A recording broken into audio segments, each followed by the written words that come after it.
Okay, I thought I'd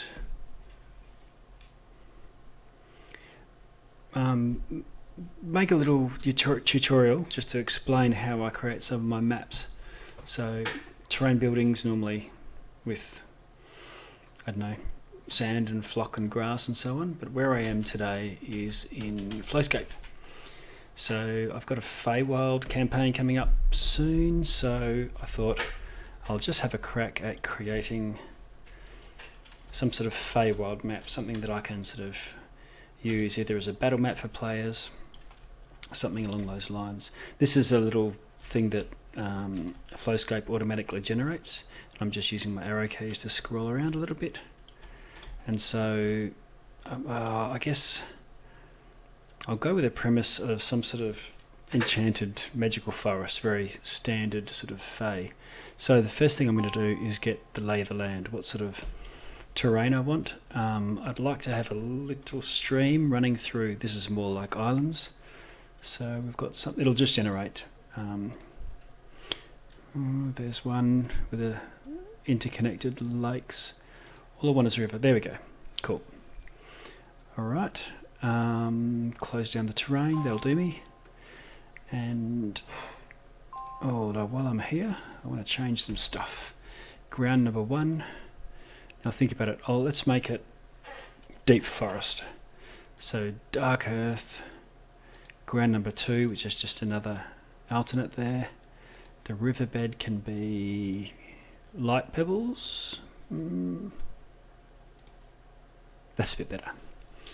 Okay, and I can make the ground, just bring the ground up a bit.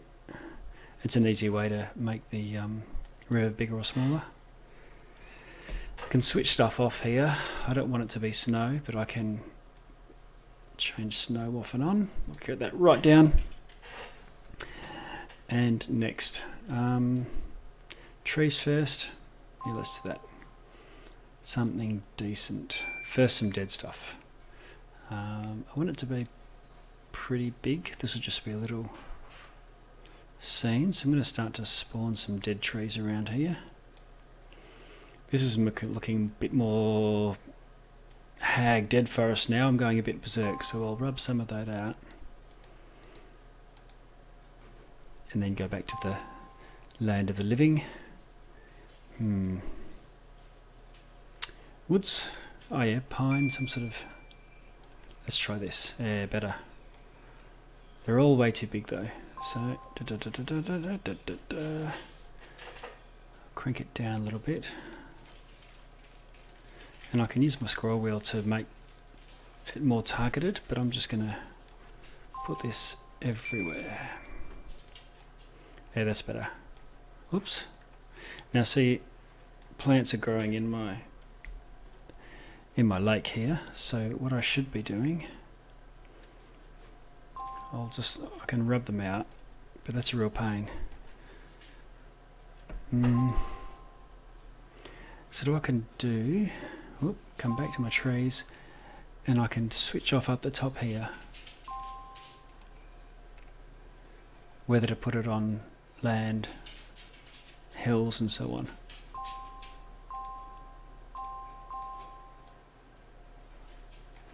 Okay, so I've switched everything off.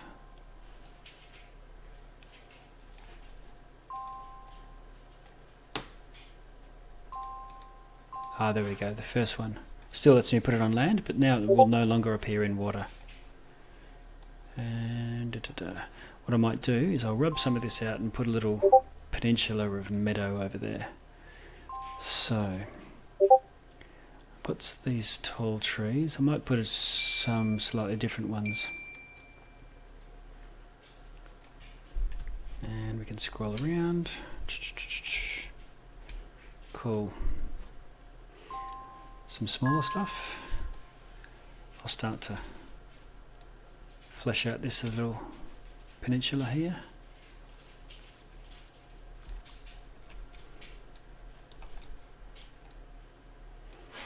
I'm using my scroll wheel to smooth things down a bit. And now I'm just blasting stuff out. I'm going to make it grow a lot. There, this is starting to get thicker woods. Up a little bit. Wow, I'm through the earth. There we go.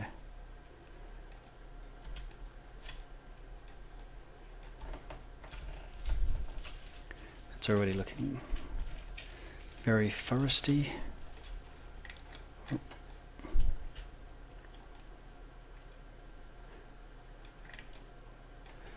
Okay.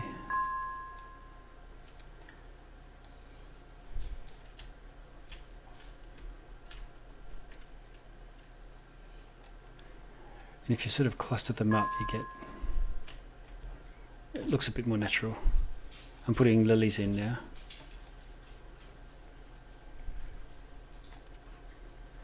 Okay, flowers. What type? Fairy. I want to go berserk here, especially with just little parts of it.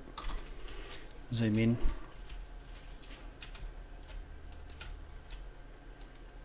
There we go. Ah, I'm too high.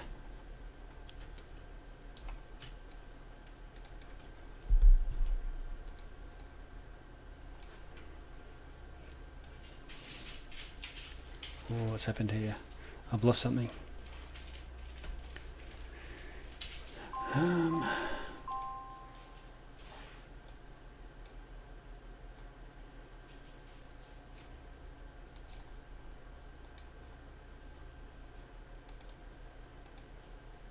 Variability in size is here.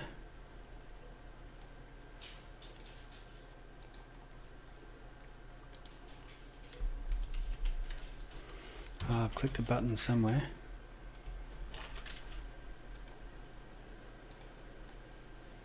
Oh, I see. What I'm doing here is automatically spawning stuff.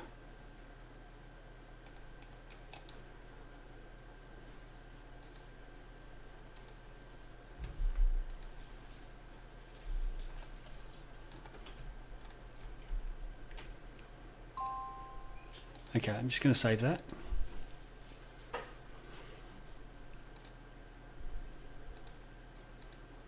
Away with you.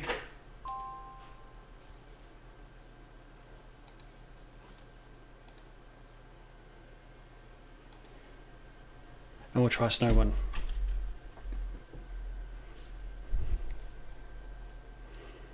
Every time you load in, it's a bit odd. It creates you one from scratch and then you have to blow it away.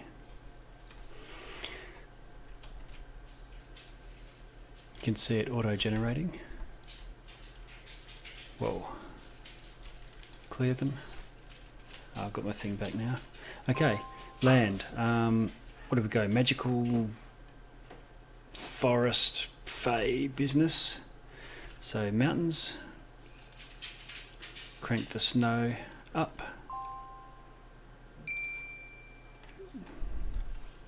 Some dead trees on the high parts. Keep those going in.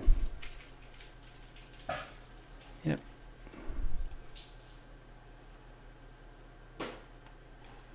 And we'll put some other conifers in.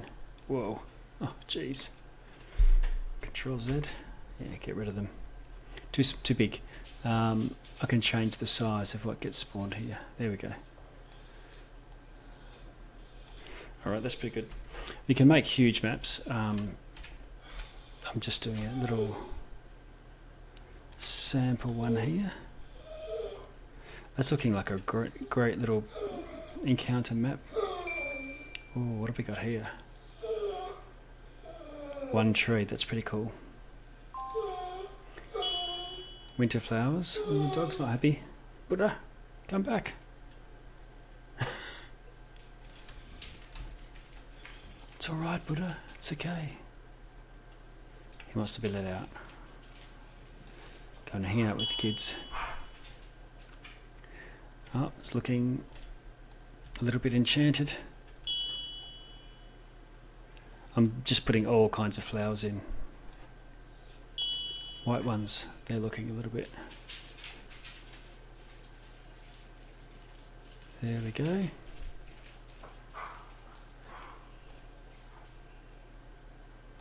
Okay, so that's just a little bit of a snapshot, and then what I can do is go to map,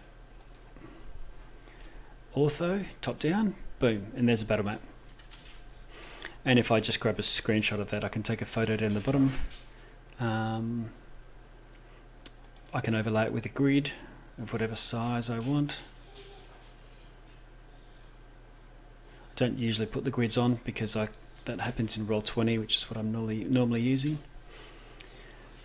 I can go back. What I sometimes do is pan out. Let's make this look colder, and I take my photo from there so it looks much better. I can take a photo and then load that into even just into Paint, and you just crop all the outside bits off. But I'll show you something that's very cool. I can change so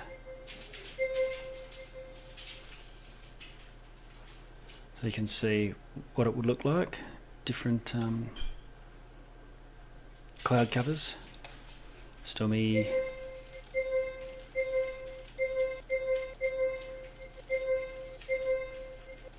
okay. So I'm going to make this look very cold. So that's looking pretty cool. If you never say, now it's way too bright. So what I'll do is no, that's ocean. Compass, there we go. So the sun, I can change its direction. You can see the shadows all moving around there. And I'm going to have this come from the side here, because of that rise, that hill there. That's pretty cool. I can change the height of the sun, so the length of the shadows, basically as the day goes over.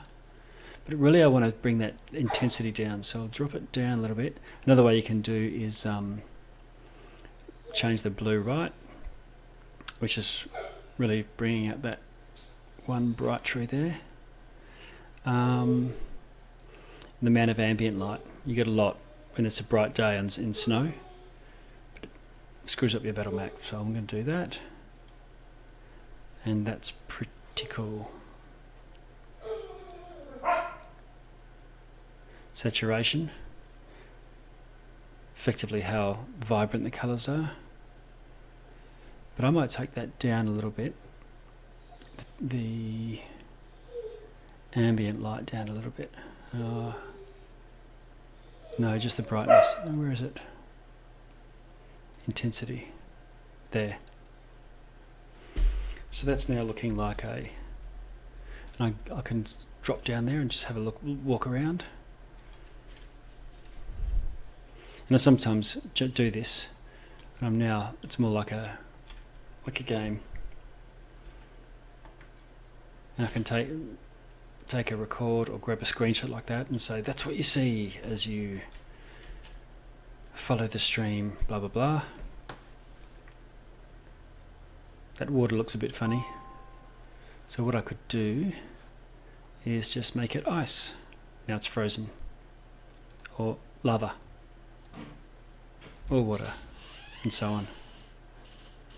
Ice, that looks much better.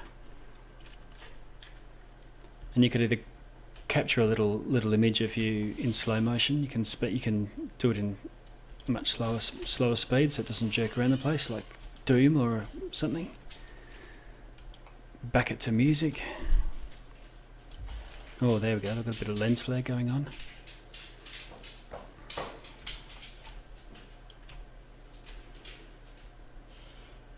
That's a great little shot. That could be for your launch page or title page for your adventure. Anyway, that's enough for me. That's 10 minutes or so. There we go, 14 minutes end to end, and I started afresh when I lost my side menu. So, Flowscape, I think it's worth a look if you're into nature settings and nature maps. It's not that good for indoors or underground type stuff, but otherwise, if you contact me, send me a message, and any particular map you want me to do, I'm happy to have a crack at it in my next time. All right, see you all next time. Thanks. Bye.